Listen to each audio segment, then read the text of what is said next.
नमस्कार, मैं हूं उपेंद्र कुमार। आप देख रहे हैं नेशन भारत। बिहार में बढ़ते कोरोना के आंकड़े को देखते हुए सरकार ने सर्वदलीय बैठक करने जा रही है।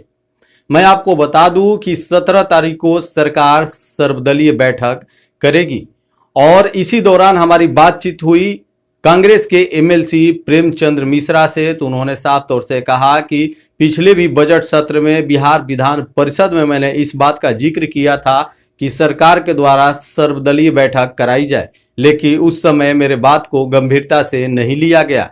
लेकिन इस बार सरकार ने सर्वदलीय बैठक कराने का निर्णय लिया है। इसके लिए मैं बिहार सरकार को धन्यवाद कहता हूं।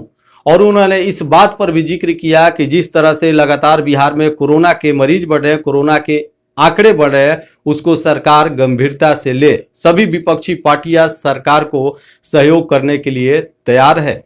उन्होंने इस बात पर भी जिक्र किया कि जिस तरह से बिहार में वैक्सीनेशन का काम चल रहा है, लेकिन जिस तरह से एज बार रखा गया है कि 45 साल से ऊपर के लोग ही वैक्सीन ले सकते हैं, इस एज बार को हटा देना चाहिए, क्योंकि कोरोना का संकट गहरा होता चला जा रहा है। इससे एज बार हटा देने से सभी लोग वैक्सीन ले सकते हैं।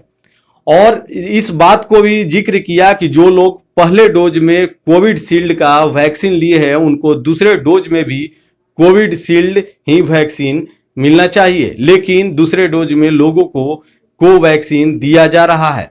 इन तमाम बातों पर उन्होंने चर्चा की। आप सुनिए कि कांग्रेस के एमएलसी प्रेमचंद्र मिश्रा क्या कुछ कह रहे हैं।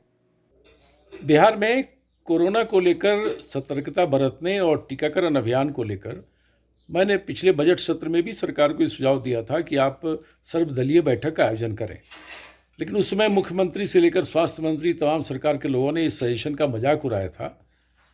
लेकिन आज मुझे प्रसन्नता है कि 17 तारीख को बिहार सरकार ने सर्वदलीय बैठक बुलाई है पटना में। मैं उसके इस निर्णय के लिए धन्यवाद देता हूँ। मैं समझता हूँ कि जिस तरह से बिहार में, खासकर पटना में और अन्य भागों में कोरोना संक्रमित मरीजों की संख्या में बेतहाशा वृद्धि हो रही है, सरकार को पूरी गंभीरता से इसमें लगना चाहिए और हम विपक्ष की पार्टियां भी उन्हें सहयोग करने को तैयार हैं। टीकाकरण को लेकर मेरा एक आग्रह है कि आप एज बार जो फिक्स कर रखा है ना, 45 के ऊपर को देंगे, उसको ख़त्म करिए। संकट गहराता जा रहा है। सभी आयु वर्ग के लोगों को, चाहे वो बच्चे हों, बूढ़े हों, बुजुर्ग हों, महिलाएँ हैं, सबको टीकाकरण अभियान चलाना है, देना है।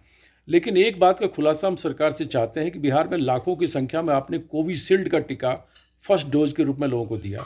अब कोविशील्ड आपको मिल नहीं रहा है या उसकी उपलब्धता आपने सुनिश्चित नहीं की है, उसके बदले कोवैक्सीन का डोज बिहार को मिला है, तो यह कहीं से भी उपयोगी नहीं होगा। जिन लोगों ने पहला डोज कोविशील्ड लिया है, उनके लिए दूसरा डोज भी कोविशील्ड का ही मिलना आवश्यक है। तो बिहार सरकार से मैं चाहूँगा कि सर्वदलीय बैठक के दिन इन तमाम प्रश्नों का उत्तर वो तैयार रखे और इस दिशा में सामूहिक प्रयास करे।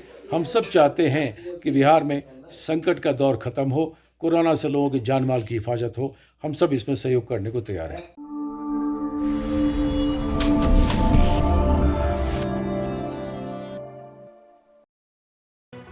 लेटेस्ट खबरों से जुड़े रहने के लिए हमारे चैनल नेशन भारत को सब्सक्राइब करें और बेल आइकन को दबाएं ताकि कोई खबर छूट न पाए।